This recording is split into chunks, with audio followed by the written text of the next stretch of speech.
The views and opinions of the host and guests are their own and do not necessarily reflect the position of the management and staff of Guardian Network.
Good morning this morning and welcome back to Guardian Radio 96.9 FM, your station for fresh news, smart talk all day. It is Tuesday, the 29th of December, 2022, and you are on the clock with Erin Greene on this Culture Thursday. The week is short. Got to fill things in. I've got Mr. Mark Palmer joining me today so we could talk about the top global stories for 2022. And but just before we get there, good morning, Mr. Palmer. Good morning, Erin. Good morning. How you doing? I'm beautiful. You sure? Can't believe it's the end of the year. We're getting there.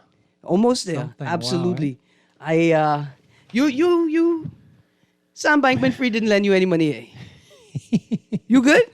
Yeah. No, I don't have to pay nothing back. You don't need a slow little $10,000 loan or nothing like that, eh? No, but if he had lent me money, it would have been spent by now, I'm sure. I agree. I agree. I think everybody agrees with that. Boy, but that boy is having Christmas with his parents. One nice little holiday.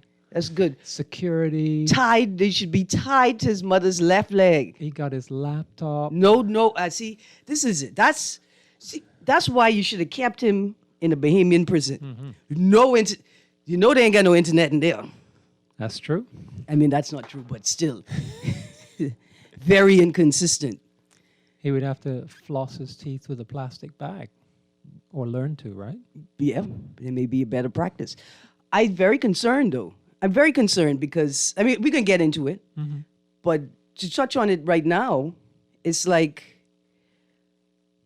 in today's paper even, in today's Guardian, there's an article on the front of the fold. It continues to page 6. It's FTX debtors want donations returned, right? Yeah. And is it John Ray the third? Mm-hmm. The debtors, they speak. It's such sternness, you know. There's this energy behind it that they have to get the money back, and they're demanding it. And don't go donate it to no charity for no tax break or anything like that. Don't try get the money out of your hands. We coming for it, right? But then I juxtapose that to the idea that from the moment that SBF was in custody, the Bahamian U.S. custody, it doesn't appear as if they're taking this seriously. You have this guy in custody because you allege that he's committed a number of crimes using the internet to do it. Mm-hmm. But nobody seems to have felt that there's an urgent need to restrict his access to the internet. That's unbelievable. What I'm saying is, come lock me up. Come try lock me up for fraud, for receiving stolen goods. And you have not, in fact... Look at Julian Assange, right? Yeah. He released some, evidence of U.S. war crimes. The dude, he's 23 hours locked down for the last 3 years in the most maximum security prison. No laptop. No internet, no nothing. He can't even put his case together with his lawyers. Yeah. And yet on the other hand, this dude is like a little slap on the wrist. But apparently this was something that was negotiated prior to his extradition. This is what the Hold on, they negotiate. So they sat down and had it's not a his lapse. lawyers. Well, I know in one Twitter space he was asked by a guy called Kim.com whether there was negotiations going on between his legal team and the DOJ, SEC, and he refused to answer the question. So that is the allegation is these things were all done in advance, right? Mm-hmm. So he must have something on somebody. Mm-hmm. I mean, that's one perspective. Yeah, of course. Another perspective is that he's always been right where he was supposed to be all the time. Mm-hmm. Like if I were to give him a nickname, I wouldn't call him a follower, but maybe I would call him a leader. Mm. I'm just saying. Anyway, before I get too cryptic, I got a local question before we get into some more global stories. Mm-hmm. To the general public, to anybody who was on Bay Street or anybody who watched the Boxing Day 2022 Junkanoo feed, right, online, on ZNS, on cable, on YouTube, did you hear any one or any number of people referencing Bay Street but calling it the Boulevard? The Boulevard? Yeah. One or two people have said to me that they are almost certain they heard people referring to Bay Street as, and by people, I don't think people in the audience or in the crowd, but commentators. Junkanooers call it the Boulevard? But Mark, this is, see, from the moment that I heard that, right, I say to myself, I'm very concerned about any attempt to rename anything. Like, look at Liberated African Way. Mm-hmm. You blink your eye, you go home to wash sand off your feet, and in 2 minutes they won't call it Palm Beach Drive. Mm. Completely eradicating the deep cultural, historic meaning of the and intent of the space, right? And so, but hearing from a Junkanooer, the Junkanooers call it the Boulevard, I got a little more inquiry. Let me tell you why. Interesting. See, Junkanoo is on Bay Street because the Africans went over to Bay to claim Bay. Mm-hmm. And so, to some extent, it's very important that Junkanoo remain on Bay. Iterations, evolutions could go other places. Because there's talk about putting it up to the stadium, right? Yeah. Which would remove that whole traditional historical significance, right? Yeah. It would also, I think, they would have to be very intentional about recreating the sound that's created in the Bay Street corridor. Mm-hmm. You know, but I'm very concerned about gentrification and this drive to gentrify everything. I don't know if Bahamians have noticed. It's possibly one of the top stories. A few weeks ago, I did a story. Well, had a discussion on the number of large-scale residential developments on the perimeter from South Ocean or Adelaide Pines, come around to Fox Hill Road. We already see what appears to be an overburdening of overburdened land on the eastern end. And now with the development on the wharf, it would be so easy. It would be so easy for government to just rename a road like Bay Street. So who's responsible for naming roads? Because wouldn't you want to leave that with like the historical commission? That's like, what do they call it? Downtown, right? They deal with historical issues. Maybe put it into a body like that and come up with names through, engaging with civil society. Whoever it is, it can't be the people who named that road Frank Watson Boulevard. They can't. Don't let them make the decision. Okay, so quickly, just a quick text here. It is on topic, Texter. Texter said, I dropped in an expletive pothole that was covered by water last night. Yeah. And so far, I will be out of pocket $470, not including the money required to do the body work. Mm-hmm. So here's what you got to do, Texter. You've got to document the pothole, right? You're going to ask your mechanic to give you a proper write-up, right, of a documentation of the damage. You are going to go to the site where the accident occurred. You're going to take pictures. Preferably, you want to take them in the daytime and then you want to go back to the site at the same time that the accident occurred, so you can properly represent the conditions at the time. And then you're going to get a lawyer. Now, if you can't afford a lawyer yet, because you have to get a lawyer to determine whether you should go forward with the case, you're going to go to the Eugene DePuch Law School Legal Aid Clinic, and you're going to start there. Yeah. Or attempt to set a precedent, or see if there are provisions already existing in law that create an obligation or a statutory duty for the government. So if somebody, say for example, somebody came onto your private property and their car went into a hole and got damaged, what would be the case? They would come for you, right? If you invited them on the property and didn't make them aware that there was a hole, you have an issue. You would have a obligation to fix that. Yeah. For your. Yeah, for your guest, because you invited them on the property. 1 second. Let's go to this call. Good morning, caller. You're on the clock. Well, good morning, Erin. Good morning. Pothole court. Now, that's a new one. I like that. That falls right in line with my type of cynicism. In 2008, I went on national radio and I said I was the minister of potholes, keeping them deep and wide. You know the song in church? And it was a joke. I believe it was Jeffrey Lloyd who actually said he wanted to promote me to the Minister of Utilities once I started talking solar. But let's stick with the potholes. You pay how much money on every gallon of gas? Road tax. Do you know that? Yes, sir. Is it $1.10?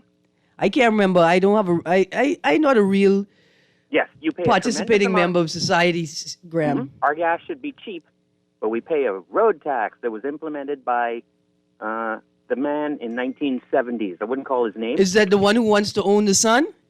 Or the one they named the road after?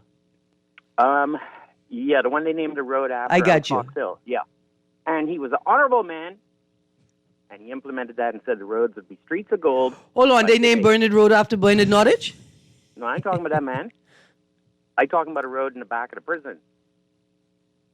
Which one? Remember? Oh, Lord. Anyway, Graham, I ain't never been. I used to only throw sweet cream over the wall. I'll text you. It's a big acreage home in the back there. I wouldn't call the name. I'll text you the name. And where did that gas money tax go for the road? You pay a driver's license. It goes into consolidated fund. And you pay a car license. Consolidated fund. You pay a driver's license. All this is supposed to help keep these roads fresh, I mean, technically, but not technically because they go into consolidated fund. Well, let's review before independence. We had different ministries, and we had, I'm told, allegedly, but you check it out. We also had the UBP before independence. I mean, immediately before. Well, let's use the UBP. When they were in, we had different bank accounts for each ministry and accountability. So when the money went for the road tax, it went in a separate cookie jar, and you had to be accountable. Graham, listen, you making some decent points, but don't make me crack jokes. I gotta go. You gonna make me say they definitely did have different bank accounts, bank accounts for them and bank accounts for us. But I appreciate the point that you're making, Graham. Let me wrap up with this one. Buy a truck, because you could need it. I got you. I feel like I need to buy a lawyer. That's what I need to do. I need to buy a lawyer. So back in the day, all they would have to get Sam Bankman-Fried to come down and put a back door between those ministries, and then they could whip that money across without anyone knowing, right? Yeah. Thank you, Graham. Thank you very much. The state of the roads are definitely deplorable, but that's not the story of the year. The story of the year is the lack of oversight for the roads, right? That's really the story. But I mean, I do see potholes being repaired. There's sections where it's like, wow, they did it. But there are, my car, I bought it 3 years ago, and already everything is creaking. Yeah, it's not a matter of are they repairing potholes? Can they repair them quickly enough? And are they doing a good job of repairing them? Is there an inspection team? Because there must be an inspection team. Wouldn't it be easy just to have an app, which is, connected to GPS, and you could just take a picture? You mean the type of app that need electricity and internet connection, Mark? But, easy, take one picture of it, and it sends it to the Ministry of Works with the GPS. Boom, they have it, and once they fix it, they can then move it out. They have They have an app called WhatsApp where you could take a picture of the pothole and send it to them with the location. With location, you could. All right, we already have that, so we could do it. Low tech, but it would work, right? Yeah, and in fact, I mean, they are repairing potholes A couple of weeks ago, I read the stats, the rate at which they're repairing them. That's not the problem. The problem is they're not doing a good job of repairing them. The problem is that they refuse to adjust to climate change. Like, this has been a particularly rainy period. In fact, Yeah, it's been that's a true. very, very wet year. Somebody have to adjust. And if you don't want to adjust the quality of work, then somebody got to adjust the paycheck at the end of the day. Where are the inspectors? Why are potholes birthing new potholes? Why is the pothole you just repaired requiring repair in another 2 to 3 months? But even better than that, Mark, who is providing oversight and monitoring damage caused to the roads by unroadworthy vehicles and corporate and commercial vehicles that are either riding too heavy, their equipment is not properly secured, they're cutting trenches in the ground, and somebody is supposed to, like I say, I find it difficult or even unnecessary to focus on the worker, because good management can help any worker improve or identify workers who can improve and kick them out of the system. Somebody said, yes, I was in the square. One of the MCs did say the boulevard. Okay. So this is a broader, it's a conversation about gentrification. It's broader than I thought it was. And now I got to inquire why are Junkanoo calling it the boulevard? And maybe that's why, because of the space. But look here, it's good to have a Junkanoo, to inform you. Because even with the undeniable commitment to Junkanoo, the art form and the cultural expression, undeniable commitment, Junkanoo, I think, has moved away from its roots. And it's nothing nefarious. It's just maybe we are unable to pay attention to every element of the culture at the same time because we're so small, right? Even a place with Trinidad with a couple million people, they have enough people to have a carnival unit at University of the West Indies and to focus on it. And so maybe it's just due to a lack of ability to grow every single element at the same time that Junkanoo has moved away from its original. Yeah, it's like a little cultural creep, right? You need to pay attention to that because it's probably not intentional, is it? It's just as we move along, get bigger, groups get bigger, more competitive, and the collective, right? Like what hit critical mass first? The realization of the commercial potential of Junkanoo, or the realization of the necessity to preserve Junkanoo, right?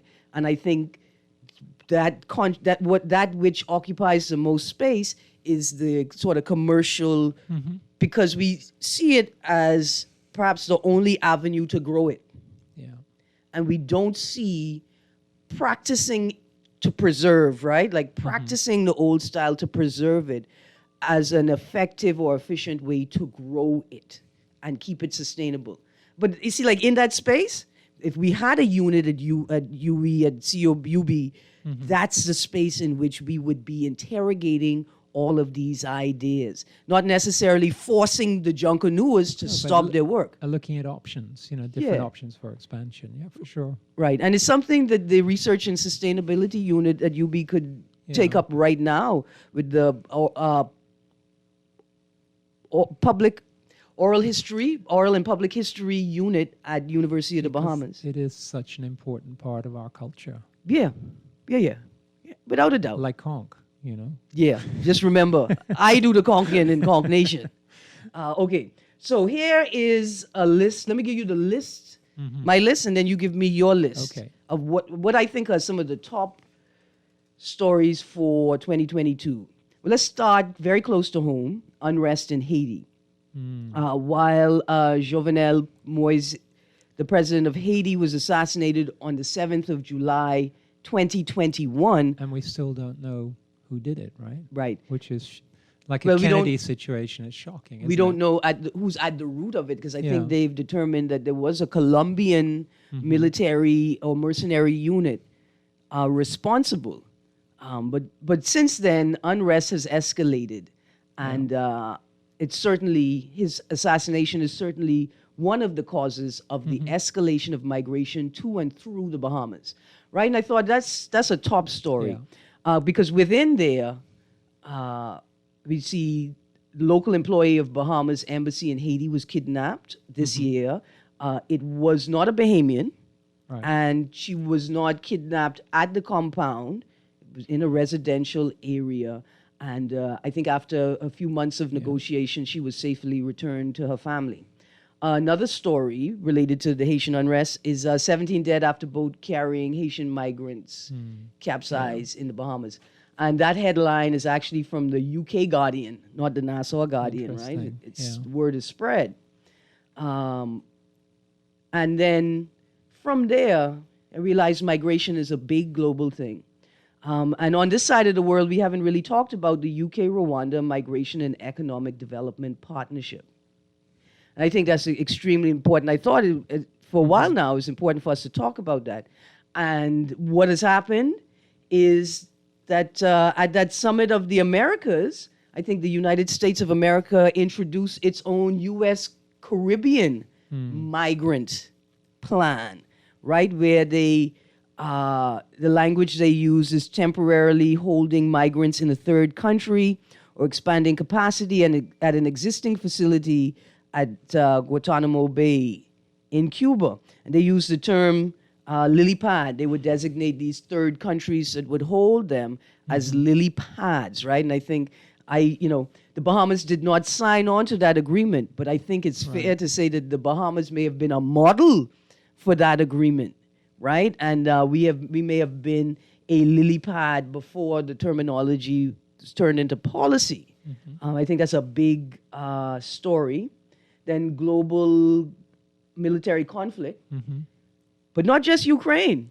Because I think Ukraine is a big story, but I think more important than Ukraine is that the Ukraine conflict turned our gaze from the rest of the world, and it was as if there were no other conflicts happening around the world at that time, and continue to happen. And so I think Syria is still real. Yemen, Tigray. Yeah, there's still at least 6 or 7 major conflicts going. There's also the Israeli-Palestinian situation. Gaza was bombed again, the world's largest open air prison. And even now, Croatia, right? There's tensions in Croatia as well. And of course, which was more of, the whole Taiwan situation, Taiwan-China, that's very explosive. That was very strong move by the U.S., not just showing up once, but showing up twice.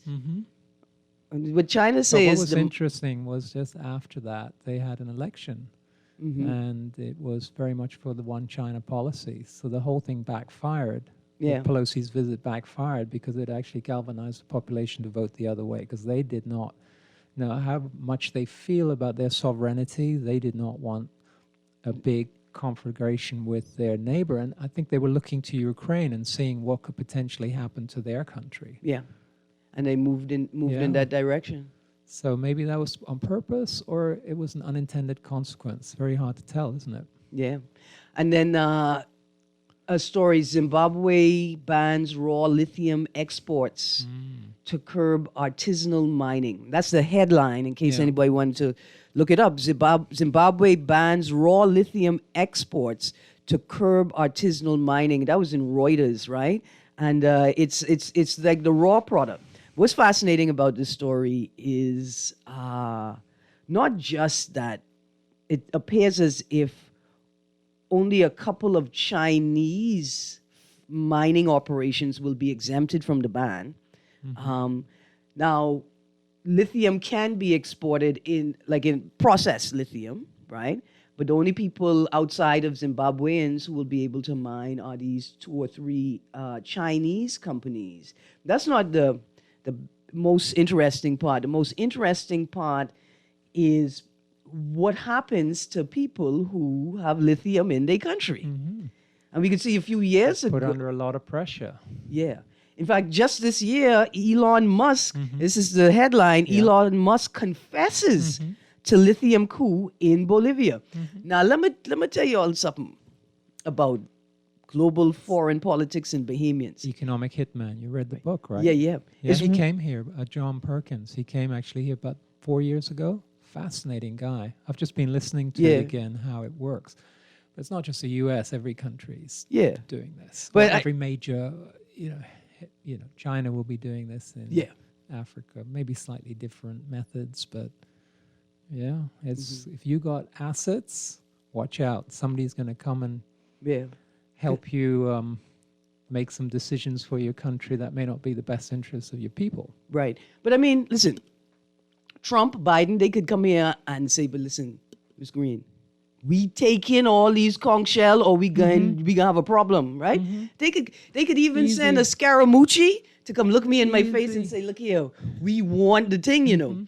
But don't send no Steve Harvey. Don't send an entity. Don't, look here. There are only probably 5 sovereign nations on the planet.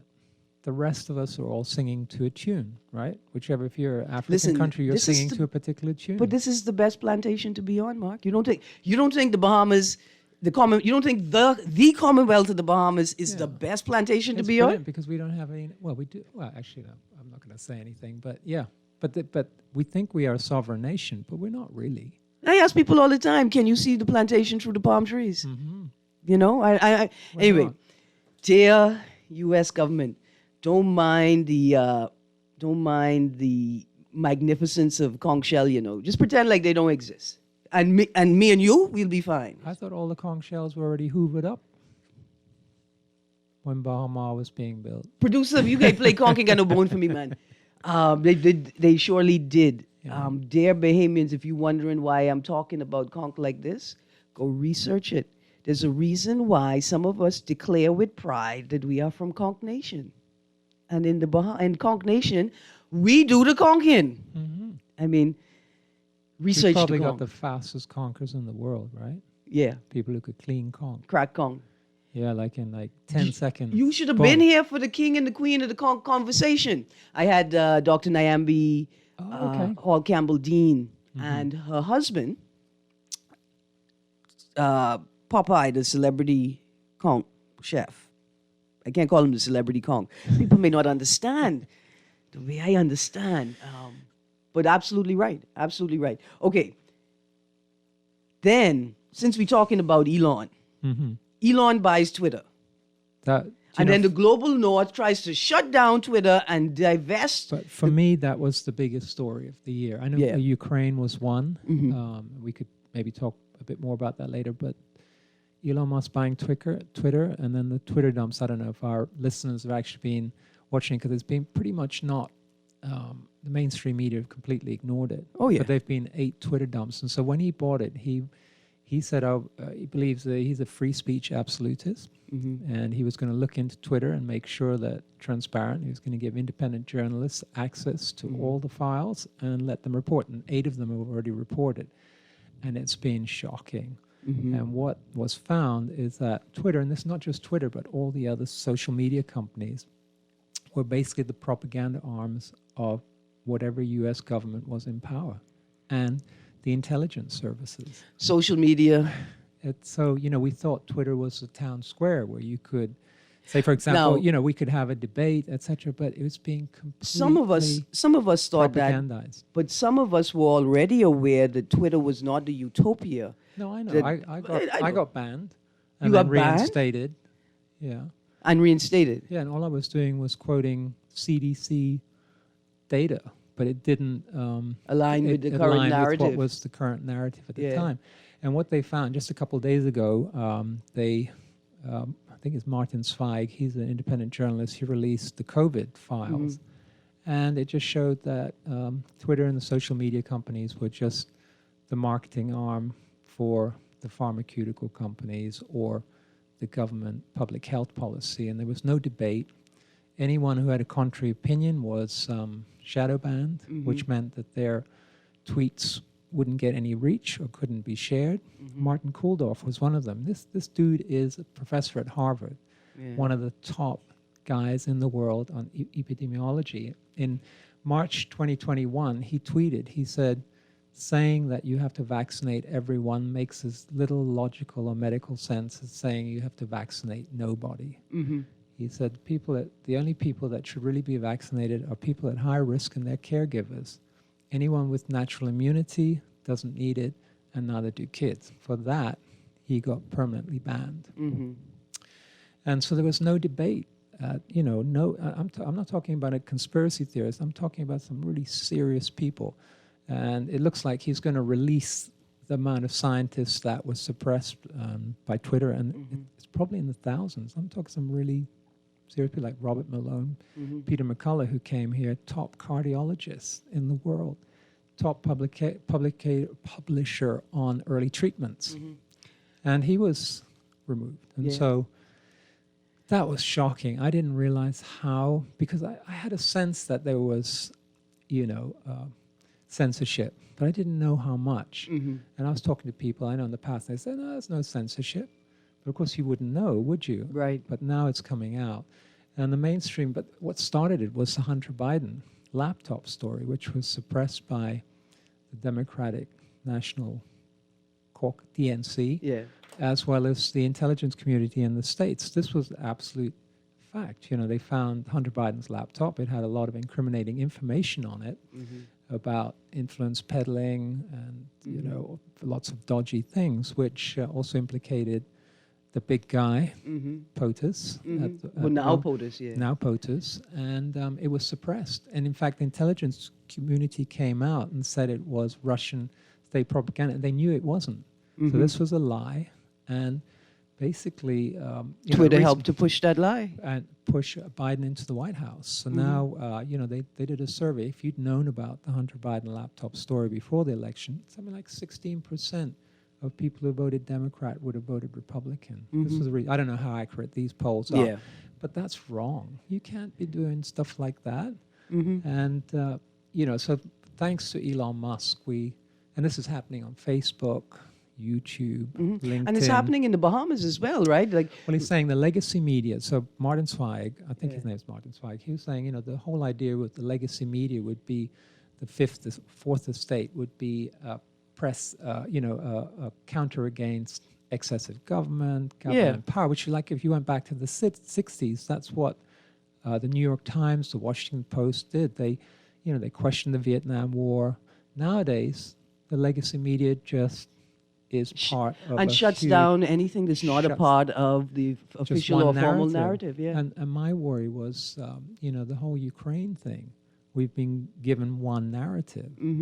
And so what's happening, a lot of people are now moving away from the legacy media and going to independent journalism like The Gray Zone, Max Blumenthal. There's a lot of people who are out there who are giving it more unvarnished and a more, should we say, a centrist approach to it. So you can see both arguments and then decide to yourself. And when we're taught that Putin is bad, of course what he did, nobody can apologize for what he did. But when you question the official narrative, that doesn't make you a Putin apologist. That just makes you question the official narrative. And, there's a lot of evidence out there that there was a red line that NATO crossed and the U.S. crossed, and which went against Russian interests. And there we are today. I mean, I'm going to leave it at that, but we do have cables. WikiLeaks, he dropped Robert Burns, who's now the head of the CIA, was ambassador to Russia back in 2008. And one of the wiki cable leaks that came out, he actually warned in 2008 if NATO expanded, if they continued to interfere in Ukraine policy, that was going to be a red line from which we would not be able to recover. That was 2008, and that is in the public record. Our listeners can go and look at that. But we're led to believe that it was all Putin and that he's some... Just doing the prep for today's show, right? I call what we commonly know as the war in Ukraine, I've been calling it the U.S. invasion of Europe, right? And so when I go to do my research, I find the Russo-Ukrainian war, and I say, okay, well, that's the war in Ukraine, right? That's what we're talking about. But listen, this is from Wikipedia. This is from Wikipedia now. It's a very, I mean, it's a complex issue. Yeah. I'm not an expert, but I've seen stuff that would counter the official narrative, which is in the public domain, but we don't talk about it. And it's difficult to have these conversations because Without. so much context is required to understand what we're interrogating, the approach you're taking. But listen to this. The Russo-Ukrainian war has been ongoing between Russia alongside Russian separatists in Ukraine and Ukraine since February 2014. Now, the first time that I was doing research on this entry I do not think was there.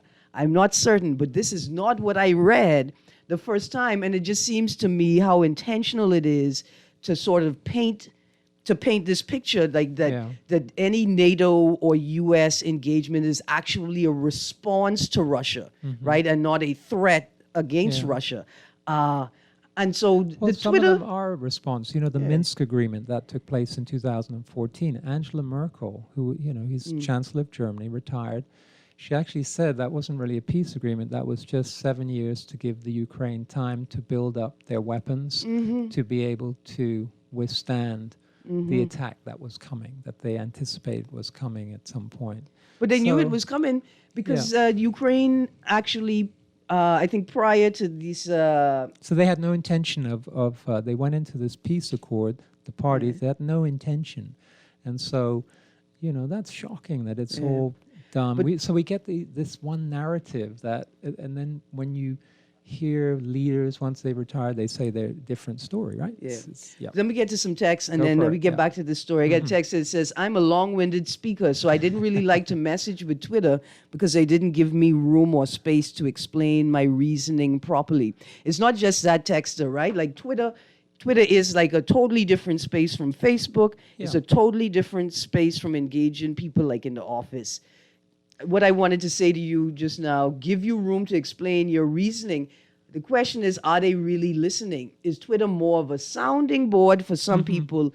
But I think why Twitter, the Twitter space is the most important story of the year is because Twitter has become a savior, like a connector for people in the global south. Twitter has been like an equalizer for people in the global south, academics, advocates, professionals, and to just remove Twitter, for it to disappear, would collapse many systems and a lot of development that's taking place. But one thing the texter could do, what a lot of people are doing to develop their arguments, they publish on Substack, and they'll put a link to that. So they'll do like a 4-line, you know, a summary, and then you can click on the Substack article and get the reason. So that's how a lot of people are doing it, or sending links to data. Here's what I do.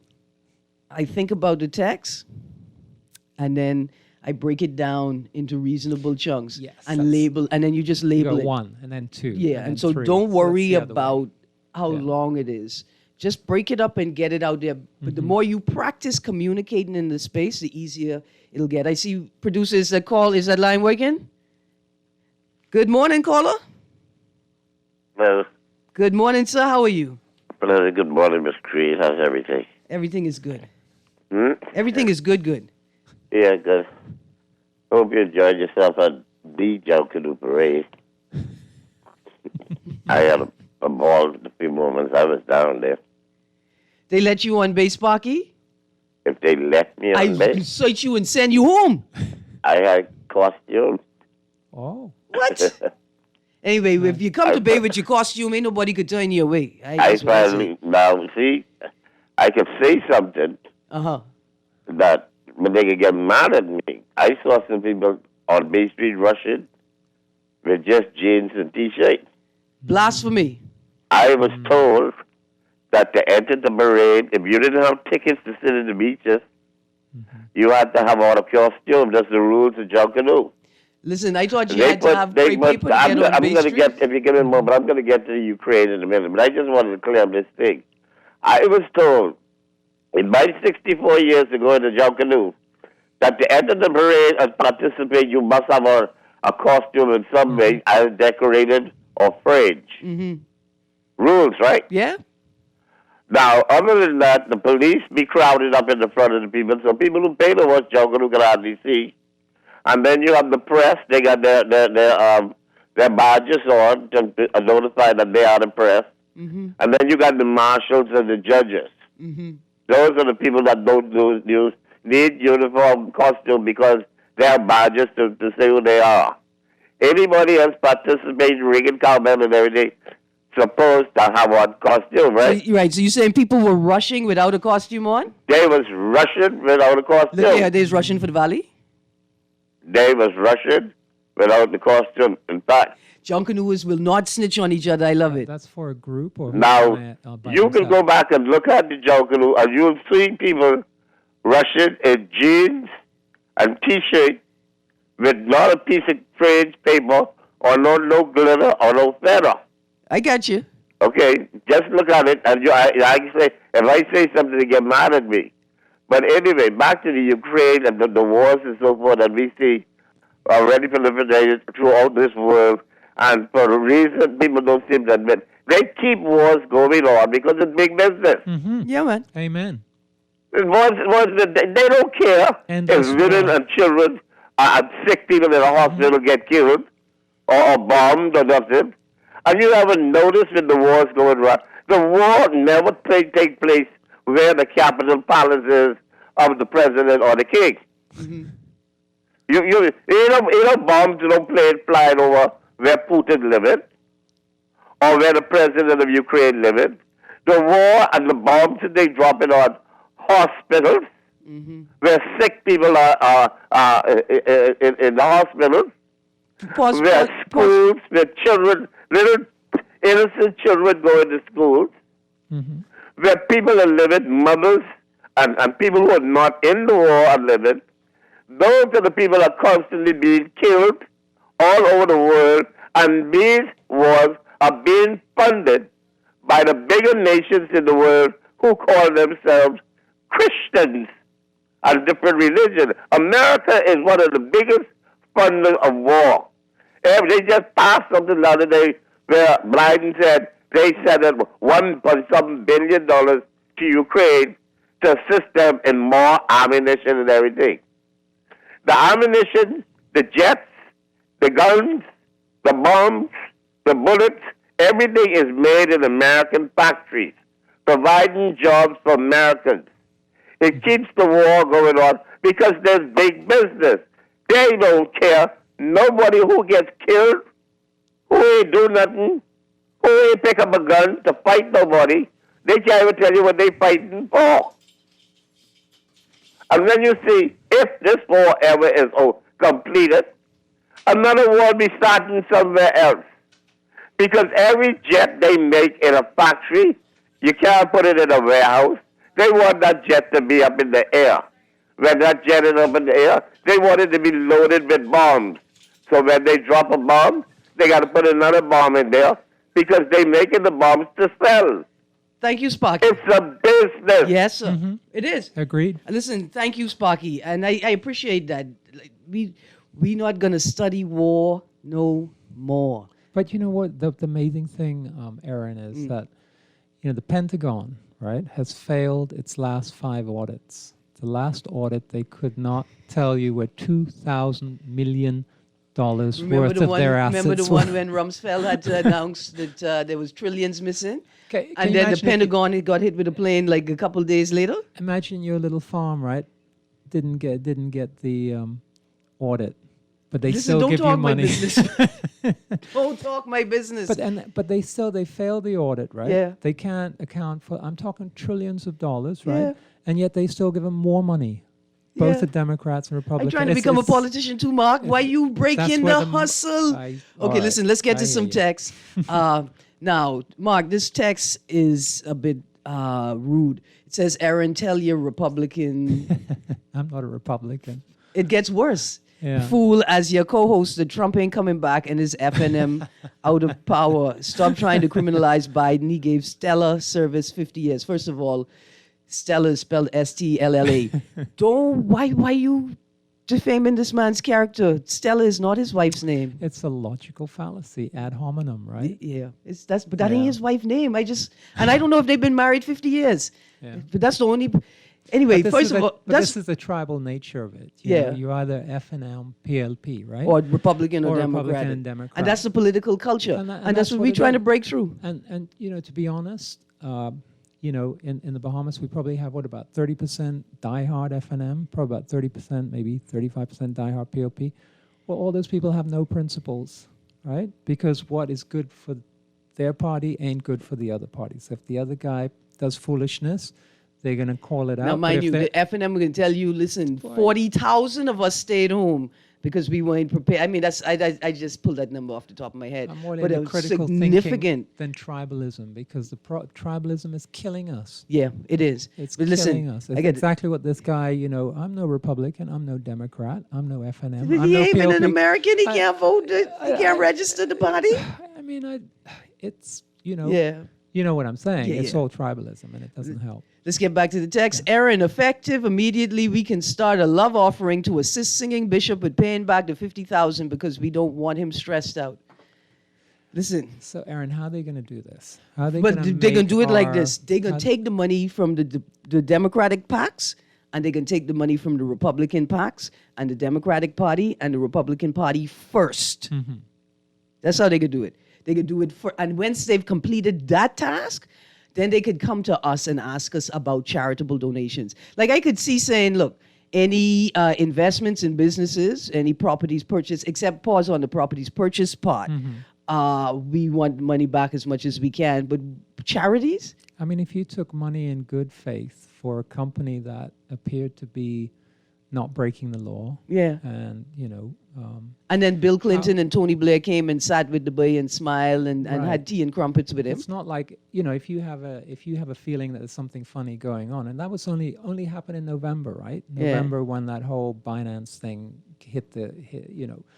I mean, some people knew or had an idea earlier, but you're taking it in good faith. Yeah.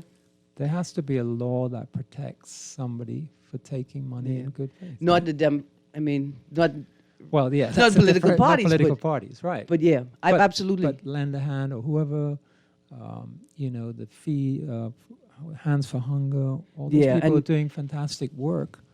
Definitely check out the article in today's Guardian on the front page. If I could open, Now, what about government? Because I think he gave money to some ministries, right?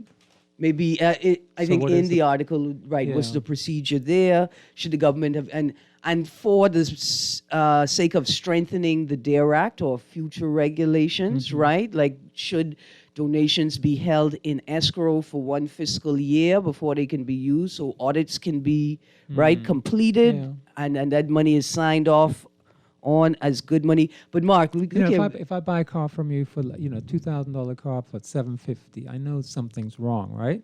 I mean, Come on. what? But Say that again. if you come, hey, or this radio with the the old Right. day car radio and the cables, the cut in the Yeah, back, yeah, and they yeah, give, yeah, oh, yeah, you yeah, can yeah. have 50. Come on, that's not in good faith. Yeah, don't. Yeah. In fact, go You ask know the what I'm police. saying. Go ask the police to hold that for you until the criminal investigation. But listen, we got 5 minutes left, and last night I realized that perhaps we missed two stories that should be on the list. Global stories. First of all, is the Iran protests. Right now, this is interesting to me because I mean, I ain't sure how much of global North media is to be trusted and how much is not to be trusted, right? But the Iran protests, they call it unrest, is really rising from the Masha Amini protests. Have been going on for 100 days plus, 100 days plus, and I think that's a very big story. But I think to cap off the year, we almost all out of time. To cap out the year, the biggest story: the Queen is dead. Yeah. Long live Live. the King. Are we going to have a King Charles Highway or King Charles Drive? Hopefully. Hopefully. Please come visit us, sir, so they could pave the road. Even if you come once a month, they only pay for patch at a time. Just come down so we could get some new things, please. But I think that's perhaps the biggest story causing Bahamians to reconcile. Because we all lived our entire life with Queen, right? We never really had I mean, there's some people who were alive when there was a king, but we all grew up with the Queen. Yeah, But now we're going to have kings, it looks like, for the next foreseeable future. that's up me. Producer, we got to go to a break? All right, listen, we got a few minutes. We can go to a break. When we come back from the break, the implications of the passing of the Queen for the rest of the Commonwealth. You guys stay tuned to On the Clock. We'll be right back.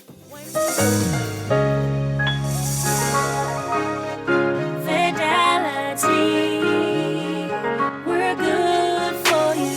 Whether your business is in store, on the go, or both, let Fidelity work with you to maximize your customers' payment options with a fixed or mobile terminal so that you never miss a sale. It's safer than cash and more convenient so that you can take your business anywhere.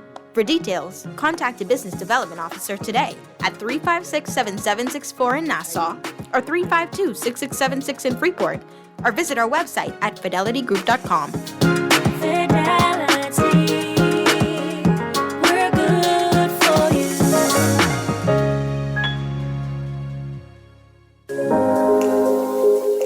Love the show? Want to give your support? Become a sponsor today. Call 302-2300 for our rates and packages. That's 302-2300. Become a sponsor on Guardian Radio 96.9 FM. Fresh news, smart talk, all day. Here we go. J.S. Johnson Insurance Agents are the best. Reliable service, we've been on the scene, protected since 1919. J.S. Johnson Insurance has the test. You've always covered me. J.S. Johnson Insurance, peace of mind.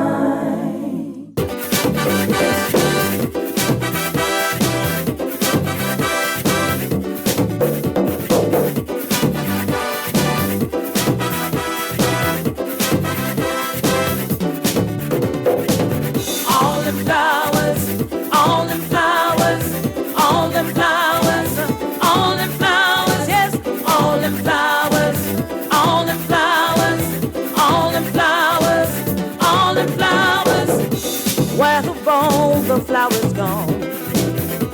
Long time past. Good morning and welcome back. We had to sneak a little rake and scrape in there. The John Canoe versus Rake and Scrape war is still on. Not this, who's the best, you know. Can't be a war to see who's the best. They just got to challenge each other every day. So yeah, we are all out of time, Mark. But this Queen passing thing, I think Barbados fell. Yeah. Who's going to fall? Well, I mean, next? you say fell. Barbados rose. Yes, no. But I mean, from a British perspective, of Commonwealth perspective. Yeah. Now, our Prime Minister said there'll be no discussion of republic in this parliamentary session. Did I get that? I mean, I think he may have said it, but if he did say it, he probably framed it like, "Oh my goodness, we all out of time. I really do. I know the Bahamian people want to talk about it, but we ain't got no time left to talk." I'm sure that's how he framed it, right? But I don't see the Bahamian government pulling away from the Commonwealth to that extent. We're all about marketing. But the king is still our head of state. We're one of only 15 countries, right? In fact, the king is the king of the Bahamas. He's not just the king of England, king of the Bahamas as well. I'll be working on that, Charles. I know you don't want to be overburdened with all of these sovereign subjects. You think he'll come? To his plantation? Yeah. Probably not. Because he came at independence. That was 49 years ago. You think he'll come on the 50th? Cousin, don't come. Don't come, cousin. We would appreciate it if you, I mean, it was only tongue in cheek because there's fixed things when you come. Don't come. We love you, but don't come. Stay right where you are. Anyway, Mark, we got to continue these conversations because this Twitter conversation isn't going to die, and we didn't even get to that headline, how Twitter rigged the COVID debate, deep into that as well. Plenty of things to talk about. Thank you for joining me. You're very welcome. I don't know if you have time to sit in. I'm sneaking into Cecil's show for the next hour. If you let me. We're going to continue top stories of 2022. as we Gotcha. close out the year. All right. To the audience, thank you for joining us on the Clock, and make sure stay tuned to Guardian Radio AM with Cecil Newry. He is up next. Have a great day.